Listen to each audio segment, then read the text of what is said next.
Hello. Um, I'm not currently at home. I've been off, not at my house for 2 weeks, so I can't necessarily, I can't post.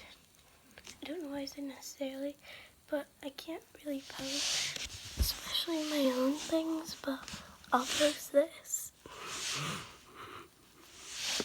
I'm gonna read something. I don't know what. Actually, I do.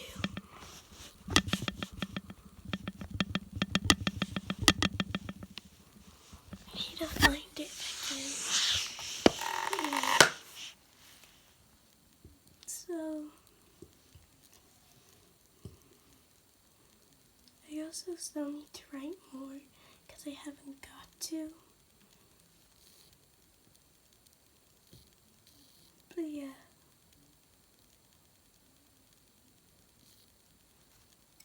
Anyway, here's some of the things. The mornings, blood violence, and then it says, Jeff is a psychopath, he'll be treated as such. It'll be similar to Joker and Harley Quinn, sort of. So yeah, I'll get the hell on with it. Part 1. Your creation in your room was shut, as it always was, blocking any view from the outside. Regardless, you sat at your desk, trying to focus, but you felt a cold piercing into the back of your head. The feeling was nothing new to you. You felt it often, but every so often it would get to you and make you question if you were really alone or not. Now was one of those times. You sat in your room trying to catch up on the latest creepypasta, so needless to say, times like these, you would blame me freaking yourself out by reading scary stories at 3 a.m. After hours of surfing creepypasta wiki, you decided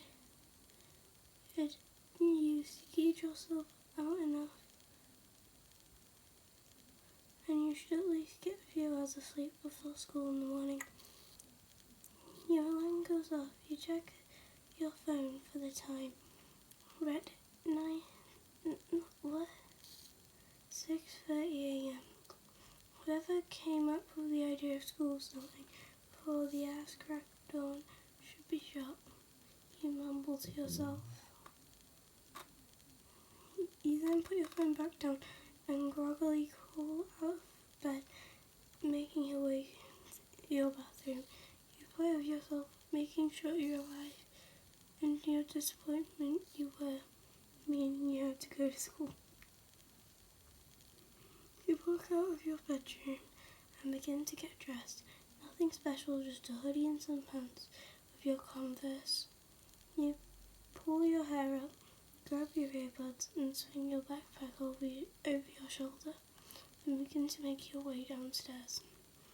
While your mother is preparing breakfast, you put your bag on the chair in front of your father, who was reading the newspaper in his suit and tie ready for work. Morning, Mum and Dad, you say, pulling out your chair and sitting down, smiling. What's cooking? Bacon and eggs, you need the protein. Your mother hands you a plate and stops to look at you. You were up late last night, weren't you? She cocks an eyebrow at you, knowing full well that you were. Yeah, but you were interrupted by a light mask on the hand. Nothing that's ever came close to leaving a bruise or anything, or any harm. You know how I feel about you staying up late reading those stories on a school night. On the weekends I don't care, but you need rest. Say you're not sleeping through class. Your mother turns around and starts making a second plate for your father and hands it to him.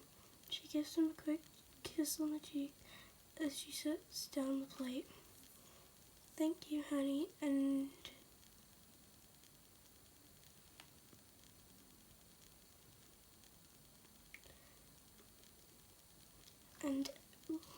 sinner. Listen to your mother. I can't have any daughter of mine sleeping through class. Your father winked at you and gave a soft smile. You knew what he was implying. You and your father never had much in common. He was a banker and you wanted to be a writer. Your guys' logic just clashed naturally. However, you two would never argue or fight. You always solve your guys' problems through video games. You two would always get into when you play Mario. Something your mother would even join in on sometimes. If you slipped through class, your grades would slip, which meant getting grounded until you brought them up, meaning no video games with Dad or at all. You smile softly and nod. I'll be fine, don't worry guys. You start to shove food in your face. When you finish your plate, you stand up and rinse it off and set it aside. You walk over to the table, grab your bag and give your mum a kiss on the cheek. I gotta go or I'll be late again.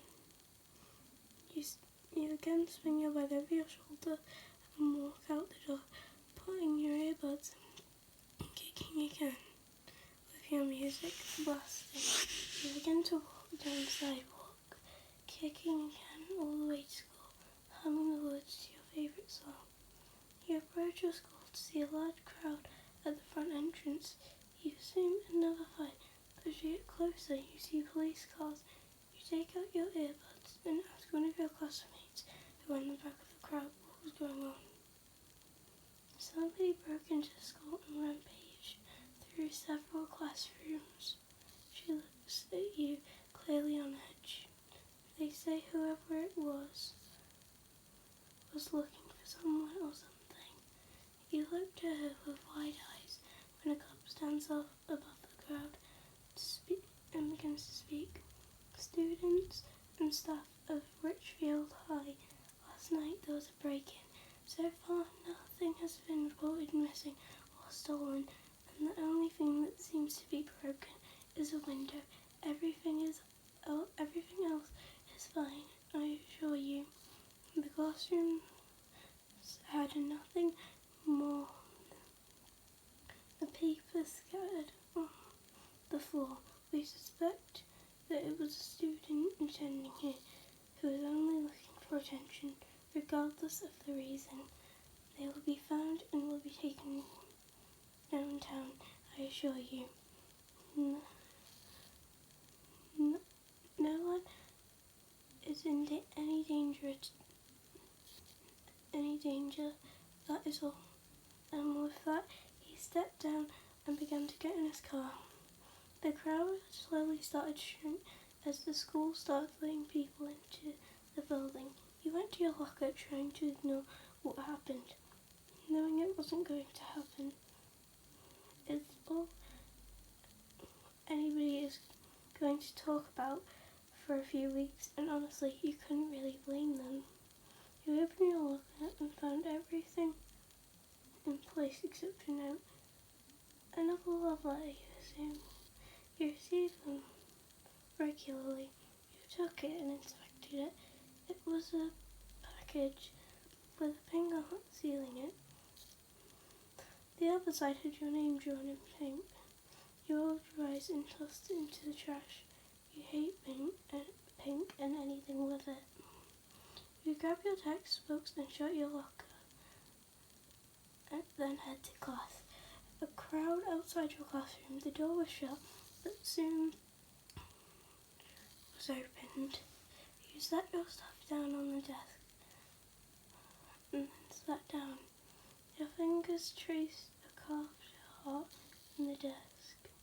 You inform your teacher, and she responded with thank you. She'll figure out who did it, and she assured you that you wouldn't be blamed for it. You nodded and went on with class. Sitting there, listening, trying to push down that feeling again. School went by as fast as it could, for being school, that is. At the end of the day, you got over to your locker to put your books back.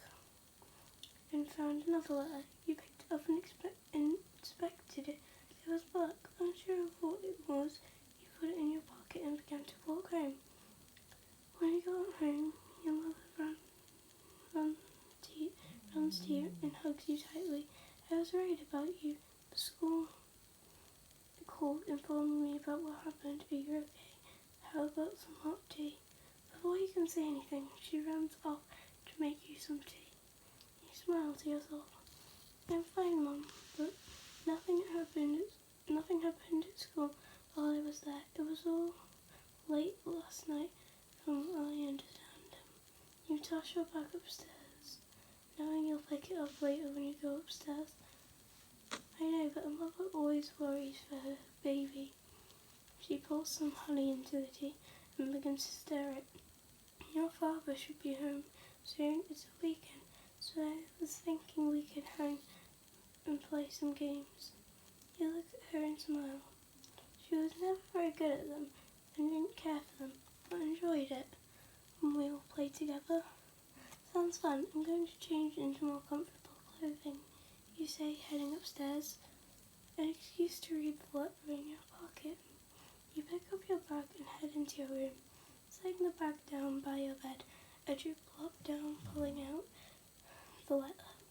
There wasn't anything special about it. No words, no stickers, no pic, nothing. You open it, and inside is a silver necklace with a turtle on it. You thought it was odd, beautiful, but odd nevertheless. You put on the necklace and pull out the paper inside. You unfolded it and read, "Together forever." Confused at what it meant and who gave it to you, you set it aside, standing up. You change into some fuzzy pants and walk downstairs. Your mother sitting in her spot between two chairs, between you and your father exactly. You sat next to her and took a sip of the tea. Thank you. Your mother nodded and looked at you. Where did you get that? Noticing the necklace right away. Another letter came inside. I thought it was kind of cute, you say, looking down at it. You know, if he sees you wearing that, he's going to think you're interesting. Who is it this time? She takes a sip of her coffee. Didn't say, you shrug as your father walks in. He turns and sees you and your mother sitting. He smokes the two of you. You guys have a few minutes to warm up while I get changed. You set up the switch for 3 people and put in Mario Party. Your father jumps out from around the corner, giving a playful but yet light either off. You girls are going down. A man's house is his kingdom. He was wearing his Mario pajamas. He wore them every chance he gets. He sat down and the round began. A few hours of you all yelling and laughing goes by. Enjoy a pizza and play some more. The night was filled with laughter and weird faces. Mocking one another. That feeling again. Well, I'm turning in for the night. Your father stands up. Are you coming, my queen? He holds a hand out for his wife. Your mother giggles and takes his hand. He gives her a kiss on the cheek and picks her up bridal style, carrying her to their room. Good night. Let's sit down. Don't stay up too late, alright? Your father turns and looks at you. And no boys over either. He winks and goes back into his room. You saw the necklace. You decide to watch a movie. You're in the mood for horror. Like normal. So you decided on Silent Hill.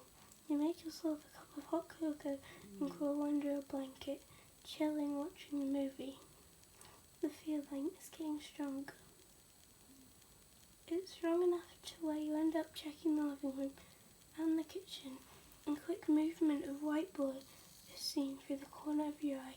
You quickly turn around and run in the direction of it. You see something move outside, and agents your better logic. You put on some shoes and follow it. And against your better logic, you put on some shoes and follow it. If there really is a cause to this feeling of constant being watched, you want to know what it is once and for all. You run in behind the house and find nothing. You sigh and just assume it was a car or something. You turn around and stop dead in your tracks. A man not much taller than you, standing right across. His hair as black as ash, draped across his face, and you couldn't see any facial features. He wore a white hoodie. His hood was up, and red stains on it. You kept your distance, instantly regretting not listening to your better logic. It pleases me to see you wearing the necklace I gave you. A soft chuckle from his voice.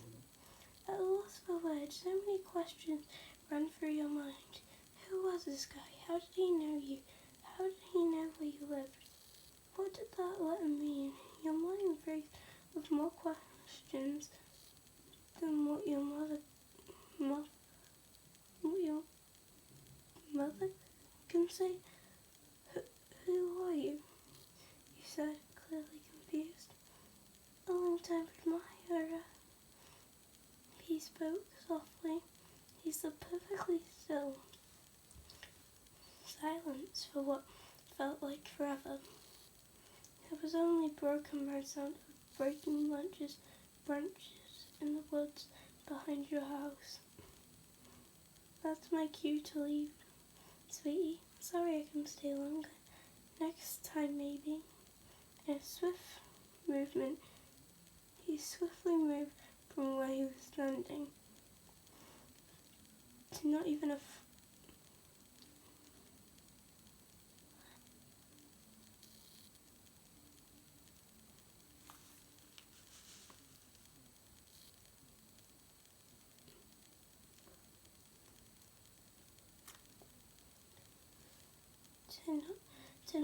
foot away, and grabbed your cheek, pulling you in for a kiss. Then, just as quick, he pulled away and ran off. You stood stunned for a few moments, then quickly ran back into your house and slammed the door shut, locking it. You went up to your room and cried softly. Terrified of what just happened, you soon settled down and just as soon fell asleep.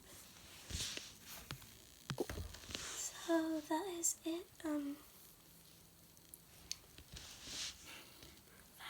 That was long, and I'm sorry for the time I paused for a little bit. I was trying not to laugh, so I just kind of covered my mouth and started trying to not laugh.